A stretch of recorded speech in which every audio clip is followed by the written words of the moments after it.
Hey everybody, welcome back. It's been how long has it been? Like a week? I was gone last week and then Thanksgiving, I hope you guys had all had a good Thanksgiving. Glad to be back. I missed you guys. So let's just jump right into the news. So, Quantum Break is going to be releasing some new gameplay footage this week, and if you guys don't know, Quantum Break is, I don't know how to describe it. It looks like a really fun game to play. Something I probably wouldn't get into, honestly, but it is an exclusive, as you guys are aware. So it's just one of the 10 world premieres lined up for the show that they're going to have. Some game announcements, apparently. Another world premieres tipped for the result is Far Cry Premium gameplay and new DLC character from Mortal Kombat X. Great. I don't fucking care. So I guess Quantum Break was originally scheduled to launch on Xbox One in this year. However, it was delayed to arrive April of 2016. And it's told across the game and the TV shows developed by Max Payne and Alan Wake Studio, Remedy. So, I mean, they have some screenshots here, and like the game looks absolutely really good. I don't know if I'd get into it, honestly. I mean, I don't have an Xbox One either, so I mean. But yeah, there's new gameplay coming out, so if you guys are interested, it's going to be out this week. So maybe Friday, Thursday, I don't know. Maybe even tomorrow. Who knows? So, this is pretty interesting, I saw. And it's about Sony's, VR date, price, specs, and games. So, revealed. So, Sony, Project Morpheus, it's going to be one of the VR headsets that's going to be launched with PS4, if you guys aren't aware of that either. Looks like it could be off to a really good start. I mean, they have, different potential controller combinations that developers can use.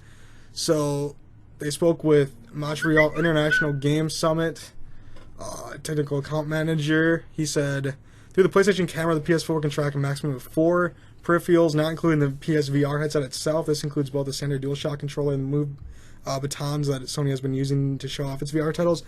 I'm not a big fan of using the little frickin' thingers. I'd rather just have it be like a Kinect where you can use your hands, but whatever. I just want a controller. I don't know if I'd really want to use this. Oh yeah, guys, look at me. No, let's not do that and say we did. So, yeah, there's a whole bunch of stuff they can do. I mean, you guys can read about it if you want. There's a lot that they can do with the latest news, I guess.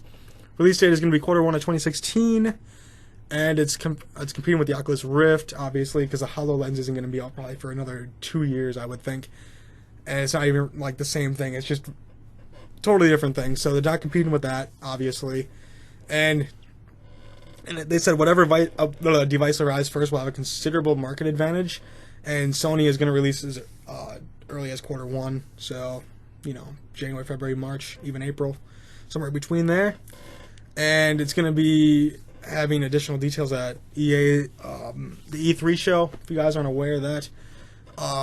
They don't really give any new information, honestly. They just kind of show some snippets here and there about gameplay, but oh well. I mean, it looks fun. Now, this is the part that interests me the most, the price. So there is no retail price yet for this console. It's proposed to be released when the VR headset gets closer to release. So we'll get a better idea then. But Andrew House said the device will cost the same as a new gaming platform, so they weren't aware if it was the cost of the Xbox One, it's just $500, or if it's the cost of PS4, which was $400 originally, now it's down to $350. And so it should be somewhere between $350 and $500, but if it's more than the PS4 itself, I'm not going to buy it. It's not worth it at that point. It's way too freaking much. I could buy a lot of other things for $350. So there's some other things. They're going to have a 1920 by 1080 display and 120 hertz and 120 frames per second. So that's really nice. Design, it looks really freaking heavy, but I think it's going to be pretty light when you actually get it on your head. I don't know. It's going to be like a headband. You guys can read all about it. There's a lot of stuff. And, I mean, they're not even sure if it's really going to be called Project Morpheus. It's going to be something else, It's a temporary code name. But I guess they're saying that they're probably just going to stick with the name because it's so big now. Games, they showed off a couple games, not in this article here, but they showed off a few games. They looked alright. Graphically, they weren't there yet. to me. Just personally, they weren't there with graphics just yet. It looked fun and interactive, though, so I will give them that. So, yeah, look forward to the VR headset releasing soon. Hopefully next year. Hopefully they don't delay it and, whatever. Alright, last piece of news. PS4 developers can now access more of the PS4's CPU power. So, what happened here is the console hardware, obviously doesn't change, and the PS4 will have the same pixel pushing components as for the same one that you buy in 2087. No, 2000. Probably 2020, if you bought one. It's going to be the same exact components and same exact hardware. They're not going to change it. So, the system's 8-core CPU used to devote 2 entire cores to managing the underlying operating system, just leaving 6 available for developers to use for the games. So, they said in a recent version of the middleware platform noted that API added FMOD_thread core 6 to allow access to newly unlocked 7th core. And the Digital Foundry said Sony is indeed unlocked a 7th CPU core to direct access by developers. The same source suggests that the core may still be partly used for system-related tasks as points. It's not exactly 1/6 improvement in available CPU time. Still, I guess every little bit helps in these consoles to try to make the games look better and just look good. I mean, I'm down. Might as well. If you're not using all the cores, why keep them there? The UI can't possibly take up 2 whole cores.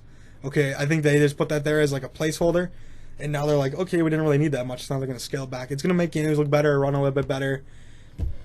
Graphics might go up just a tad, not very much. It's something small, but it's really going to help out the developers in making the game.